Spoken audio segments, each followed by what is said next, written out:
Hi, and welcome to this edition of Oxford Empowered. I'm Brenda Pearce, the Empowered Nurse, here to triage body, mind, and spirit. And we're here in Tillsonburg's GEM, Partissa Park, on a beautiful summer day. And we're going to have a candid conversation with Charlene Doak Gabauer. Hi, Charlene. Hi, Brenda. How are you doing? Doing very, very well. You were one of our initial guests on Oxford Empowered way back when we got started. Yes. And since then, you've evolved, I've evolved, and we're here again today because we want to have a candid conversation about what you have done with Child Pornography Hurts, which has been a national charity touching lives and talking about internet sense. So tell us a little bit about the evolution from where we were 3 years ago. That's a really big question, Brenda.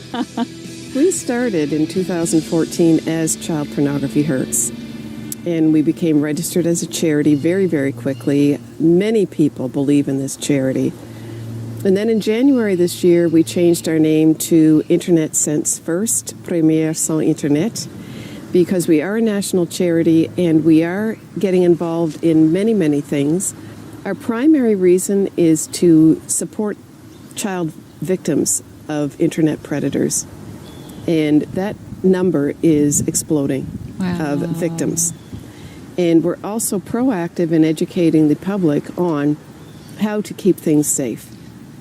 And we've also added to our objectives that we are educating about my theory of digital supervision as it relates to detecting any type of behavior in a home that would lend itself to threats to public safety, which is radicalization. And radicalization, we think of, ISIS and we think of terrorism and all this sort of thing, but we don't realize how prevalent it is in our own backyard, right? Oh, yes. Oh, yes. And, you look at the shootings recently in Santa Fe in Texas, and that is a violent threat to public safety. Yeah. And that is something that if parents were practicing digital supervision, they would have detected that. Right. What happened to parents being responsible for the activities of a minor?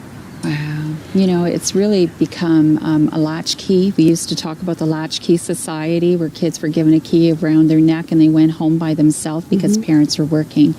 But these days, homes are really disrupted. They're really pulled apart in many, many directions, aren't they? In terms of, work demands and overtime and what we have to do to keep a roof over our heads these days. And our children are getting lost in the system, aren't they?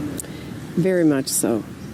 And the thing that I am stressing to people is that computer filters don't work. They work to a very small degree. Children can get around filters. And besides that, there are things that filters will not cover. And I'm stressing that humanity must supervise humanity again. Because humanity has always supervised humanity. We're in the digital age. Yeah. And I'm not pointing my finger out and telling parents, you're not doing your job. I'm telling you need to catch up with digitized equipment. Giving your child a cell phone, an iPad, anything else is fun, it's nice, but people need to understand the magnitude of the responsibility of providing a gateway to the internet. Well, the other piece to this, too, is our children are being born wired. Right from when they're in the womb, they're being exposed to the wired frequencies and mom and dad typing and chatting and all this sort of thing. So those little ones inside of us are absorbing, they're listening, they're learning, they're coming out. You see a 2-year-old, there's a video on YouTube where a little 2-year-old is only soothed once the iPad was in his hands.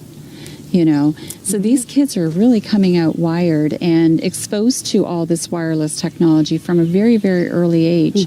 So they pick up on it so much faster than your and my generation, where we had to really learn this. This was a real mind change, wasn't it? So, so they're different. These kids are different anyway.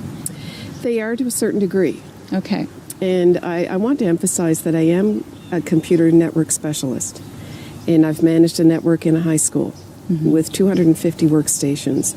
I understand so much about what these kids are doing and what makes them tick. I interview therapists, principals. I speak in schools, and they all say, this is an epidemic. We don't know what to do. Yeah.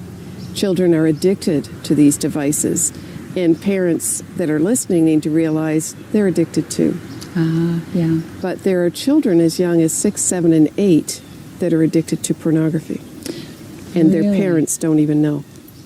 Can you elaborate a little bit on that fact, please? Well, children in playgrounds will chat, and they will find they will share things about pornographic sites, and you need to go on this site, that sort of thing.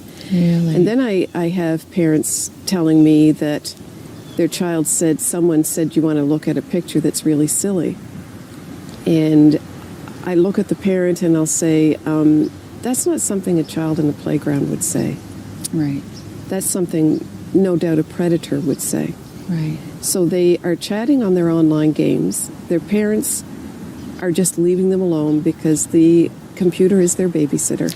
Yeah. And these children are getting involved in things they should not be involved in. Wow. I'll give you an example.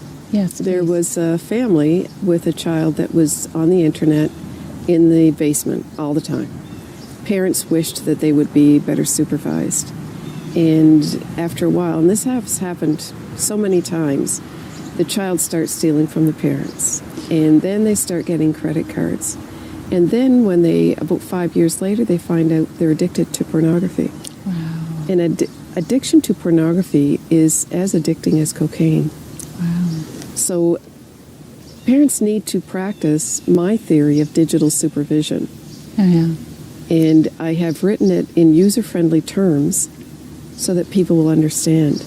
That's so good. It's in 3 different parts. Awareness, which is I talk to people about this is a problem. Don't consider that it isn't. In 2004, they decided there were about 250,000 inappropriate pictures on the internet. 2015, 25 million. Wow. Yes, and the internet has caused an explosion of predators and pedophiles. They find each other. Wow. They call themselves family. And because they find each other, it's okay, because there are other people doing it. Wow. And I will tell you, and I want viewers to understand, that group of people are so large in numbers. They want to create a sexual orientation and be part of the LGBTQ community. Wow. They're calling themselves pedsexuals. And with that, we'll have to take a break because we need to get into this a little more deeply right after this break. Join us right back for more candid conversation with Charlene Doak Gabauer. Nobody plays a bigger, better variety of country music than Country 107.3. Country 107.3, Southwestern Ontario.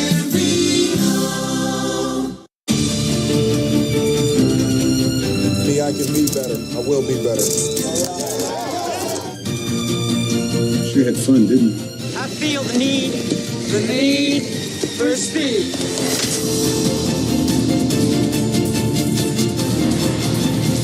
I gotta know what a $5 shake tastes like.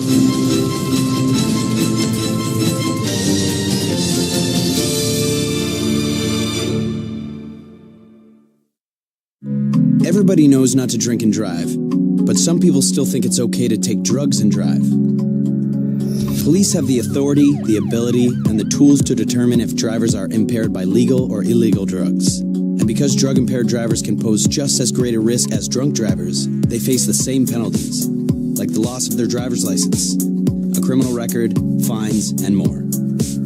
A message from the RCMP, the Canadian Association of Chiefs of Police, and Arrive Alive, Drive Sober. So who are you? You wouldn't believe me if I told you.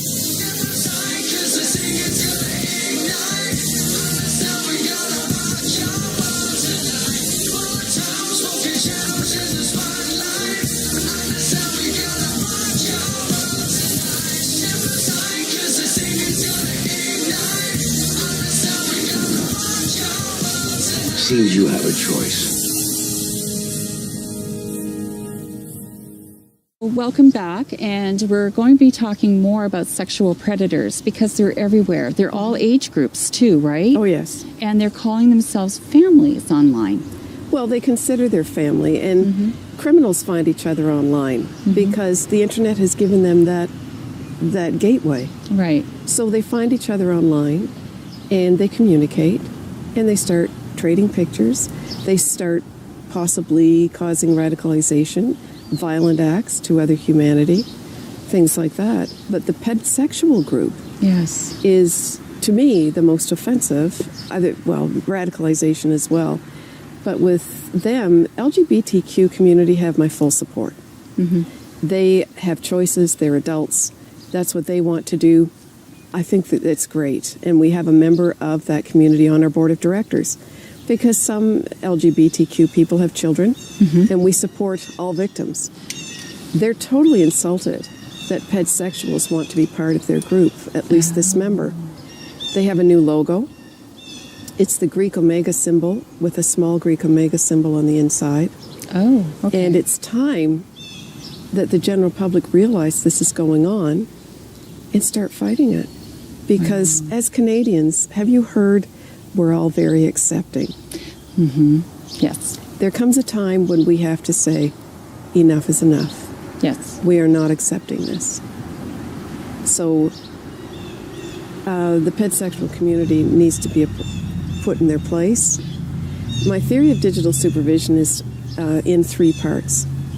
As I stated earlier, it's awareness is one. Yeah. The second part is method. How can you practice digital supervision and know what your children are doing online? Yeah. And the third part is hope. We can supervise our children digitally.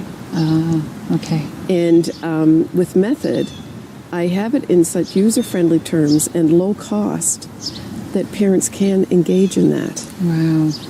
And I've had people tell me that they've read my book and that it was the easiest book to read because I wrote it the way I speak. And how else am I going to write it anyway? But they said they can even hear me talking when they're reading the book. Wow. And it was nominated for an international award. Yes. Through the Delta Kappa Gamma Society of Educators, which I'm very proud of. And yes, it's... Congratulations on that. Well, thank you. Thank you.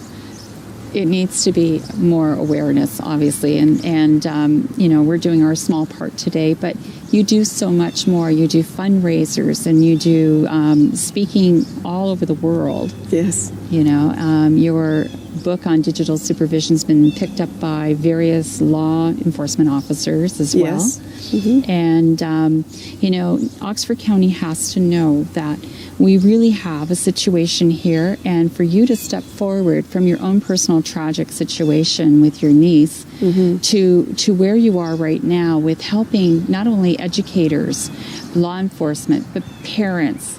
And I'm sure you're getting some feedback from children as well who've picked up the book as well to read it. It's making its mark globally, and it started here in Oxford County, and we need to be very proud of where you are and where you're going with this. I wonder, Charlene, if you can share some of the upcoming things that are happening with the charity in terms of Rogers is doing a 3-part series with you as well to help educate. Yes, I was quite thrilled when I was told they wanted to do a 3-part series on me and the charity and my theory of digital supervision, which will be airing sometime in the fall.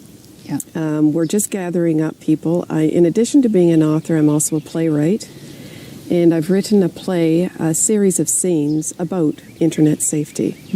And I have to say, any of our events they're appropriate for all ages. And because we're a children's charity, our motto is forget the babysitter, bring the kids. Yeah. Because I love children. I love them dearly, and to me, all of our events include children. We're having an Oxford County event. I'm not sure when this is going to be aired, but the event is September 29th. It's called Unplugged Family Event Oxford. And then we're having a really big event in London, Unplugged Family Event London. Awesome. But it's unplugged because we don't allow cell phones, iPads, or anything else. That's right. Because how often have you been in a restaurant and you've looked at people in an intimate dinner and they're looking at their cell phones? So we're going to prove to people for 2 hours they can communicate with their families unplugged. Wow. In fact, if they decide to haul out a cell phone, we levy fun fines. And the fun fine doesn't have a dollar value. It is a donation to the charity. So, but I think if I see someone with their cell phone out 3 times, I might tell them they owe us $1,000. Oh, just kidding. But the fun fine concept is, we had an event like that in November in London, and we sold out. We were anticipating 150 people. We had 155. Wow. Which, it surpassed my expectations. And everyone said, this was an amazing event. We have to come again next year. Are you having it next year? Mm-hmm. And they asked me that with a migraine after planning the whole thing. I went, yeah, we'll see. Yeah. But we're going to have one. Good, good. And it's just going to grow, because the awareness that there is a solution it's just phenomenal. We have to get that word out there. And more people are looking for that. They're wanting to take back their families. They're wanting to take back control. But they don't know how, because it really can escalate like a snowball rolling down a hill very quickly. And we'll be right back with more with Charlene Doak Gabauer and Oxford Empowered right after this.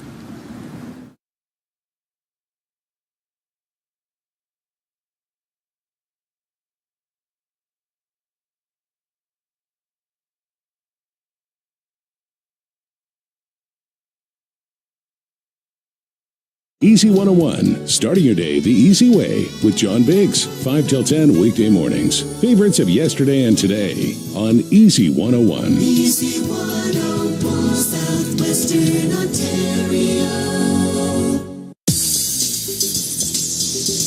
Hi, I'm Selena Guy. And I'm Jessica Hellick. And we're the host of What's Up Oxford.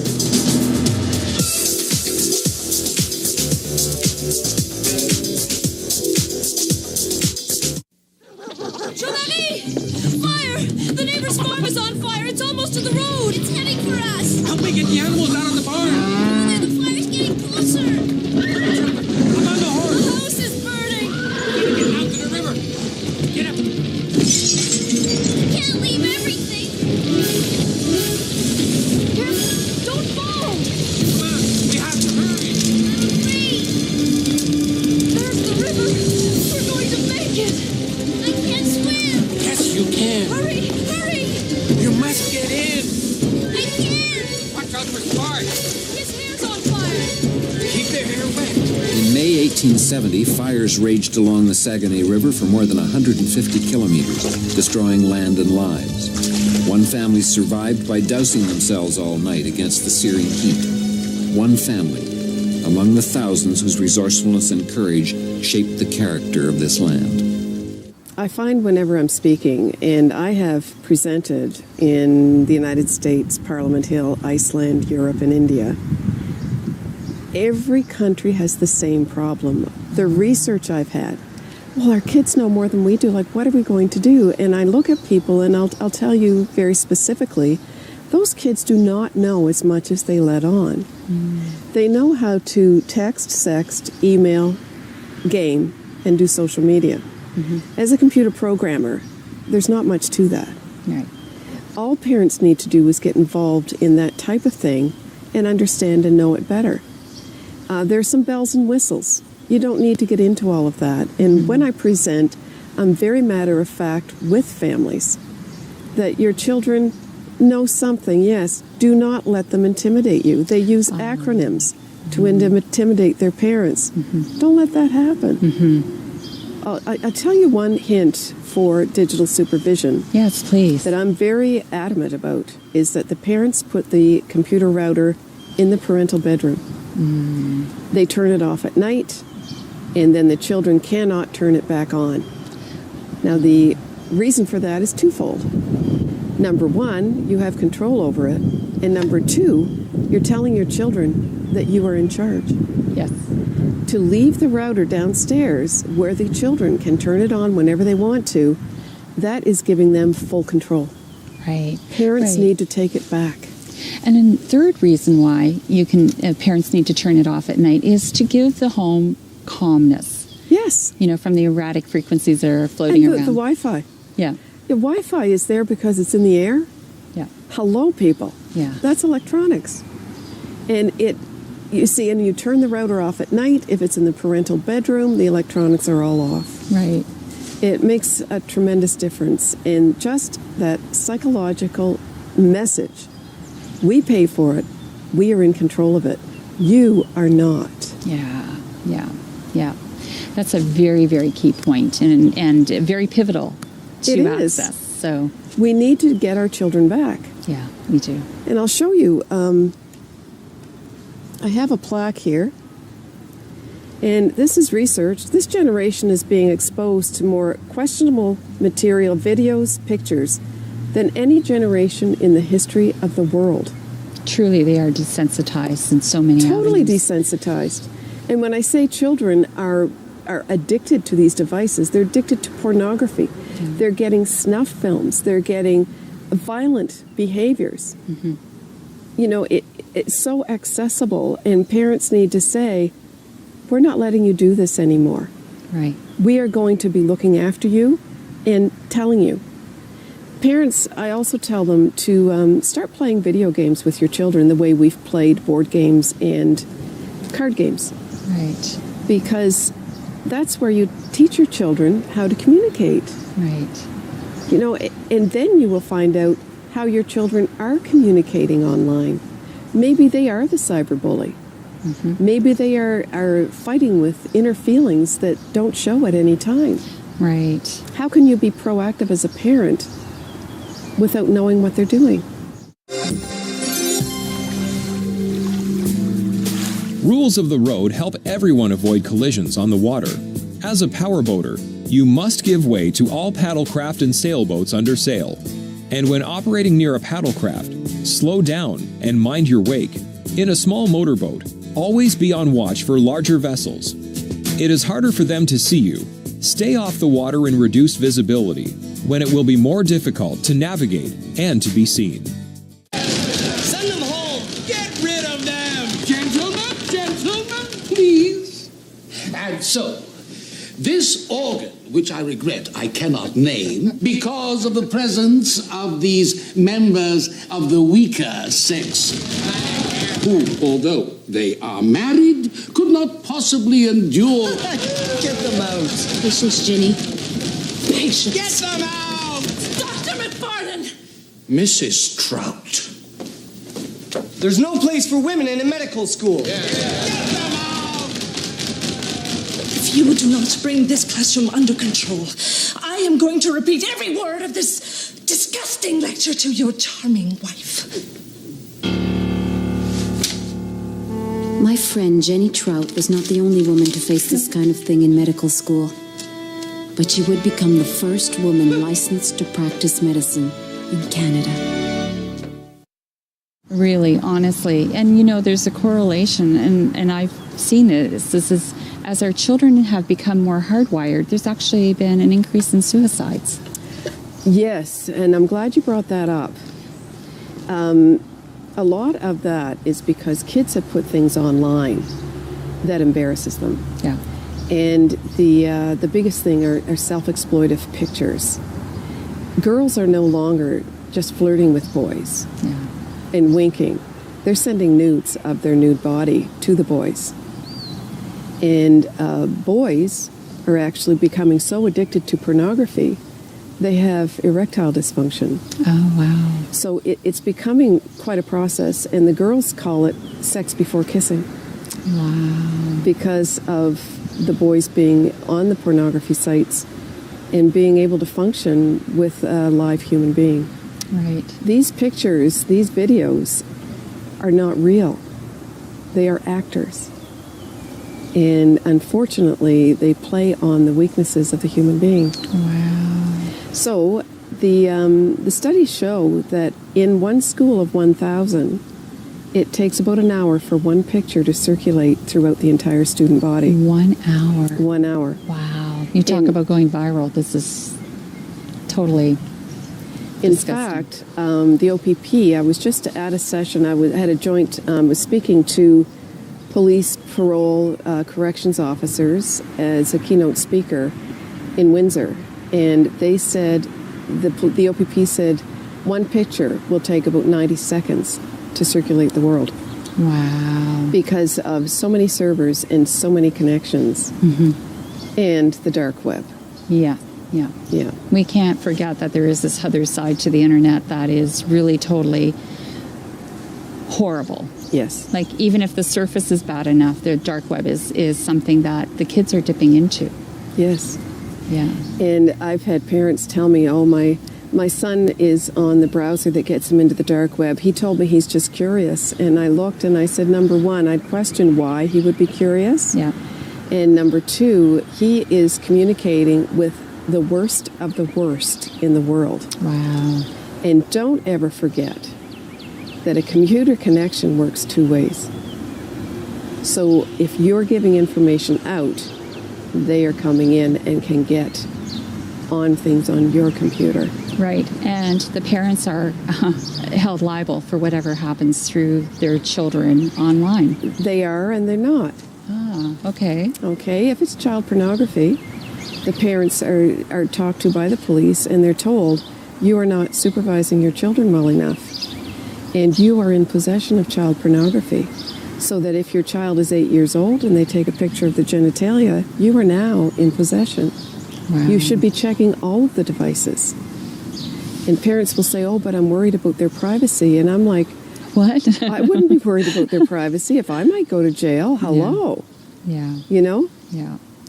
It's a terrible thing. And getting back to the high schools and pictures getting around to school within an hour, a lot of these teen suicides are because these kids have sent pictures and they can't handle the ridicule. Yeah. Then they are categorized. Yeah. And once it's out there, you can't take it back. That's right. It's there forever. Right. Wow. So another thing that has cropped up too is digital dementia. Have you heard of that phrase? Yes. And people are so hardwired now that they can't, everything does everything for them, that they don't use their brain anymore to do simple things like knowing addresses and phone numbers and things like that. Another good reason to get the kids offline more. Oh, yes. Oh, yes, because you can inquire about anything on the internet. Anything. You can do just about anything. I tell people, give you an example. 1977. The year they made child pornography for profit illegal. Wow. Before that, all child pornography was considered legal. Wow. And then later on, they realized in Canada that being a victim has significant trauma. So we've come a long way, but we have so much farther to go as far as supervising our children and keeping them safe, supervising our households. If you are providing a gateway to the internet, it should be considered a profound responsibility. Absolutely. And it isn't. That has to change. And that has to change. And I'm so glad, Charlene, that we had this opportunity to catch up with you, find out, the alarming stats that have increased over the last few years. Yes. And, and God bless you as you continue with your journey with Internet Sense First. Thank you. And all that you do, raising the flag, raising the alarm, from an educator perspective, having worked with all these networks, to now being the principal of a charity that is making inroads all around the world. And may you always be empowered to keep on inspiring people. Thank you. It's a pleasure to be here. Thank you. So that ends this episode of Oxford Empowered. Join us again for another empowering episode coming right to you on RogersTV.com. Call the Rogers TV viewer response line, email us, or connect with us on social media.